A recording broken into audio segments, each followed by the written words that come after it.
What was the most amount of money you've made in a single year? Just in the last, 3 or 4 years, I've probably added 85 million to my net worth. Are you serious? Yeah, 85 million. 85 million to my net worth. Yeah, just because I've stayed focused. You got to be able to figure out what moves the needle. What did you do to be able to afford a jet? I want to get right into it. So I own Blackstone Medical Services. We're the largest provider of medical sleep testing in the United States. We have over 650 employees. I started the company in my kitchen in 2012. I think at that point we were testing maybe a couple of hundred patients a month, and actually in May of this year we have now tested over 1 million patients. Talk to me about your method in finding a winning product that was able to generate you hundreds of millions of dollars. Well, I think there's other products out there on the marketplace, but I think what separates us is everything that goes along with the product. It's kind of like an iPhone, right, or a phone. Samsung has phones that are equally as good as iPhone, but the service level that you get with one company versus another is really what's important. And so for me, that's what I focused on. I didn't really say, okay, I want to, not only, yes, I want to have a great product, but if I don't have great service, it's not going to win. You got to have both combinations. How did you scale your net worth $85 million in the last 3 to 4 years? Investing in the right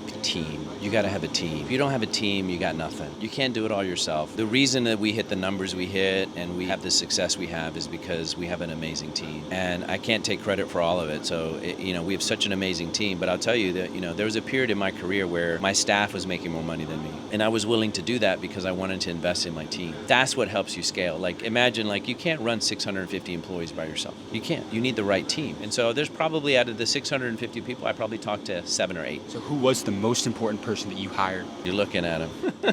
You're looking at him, man. I mean, I was number one. And then after that, it was everybody else. And again, everyone has done an amazing job. But dude, at the end of the day, it all comes down to you. So what's your superpower as a business owner that you could give to somebody else who may be struggling in business right now? They're the CEO of their company. They need that kind of mindset shift like you to understand that, look, I'm the most important person here. Yeah. What's the single greatest value add that you as the CEO can add to your business? You just got to believe in yourself, man. You got to bet on you. You got to believe in yourself. You got to never quit, no matter how dark it gets, because you'll have many, many dark days. I've had many dark days. What was the lowest point in your career? A couple of years ago, I was fighting a big battle. Can't tell the details of it, but it was a big battle. And there were many dark moments, many dark days, many dark weeks. And people ask me, well, how did you get through that? And the truth of it is, giving up was never an option for me. I do believe in my heart that if you really are committed and you don't quit and you never give up, you will get there. No matter how smart or unsmart you may think you are. Because I don't necessarily think I'm the smartest guy. But what I do know is that I'm never going to quit. Eventually, you'll get there. If I'm not mistaken, you started this business in your kitchen. In my kitchen, yeah.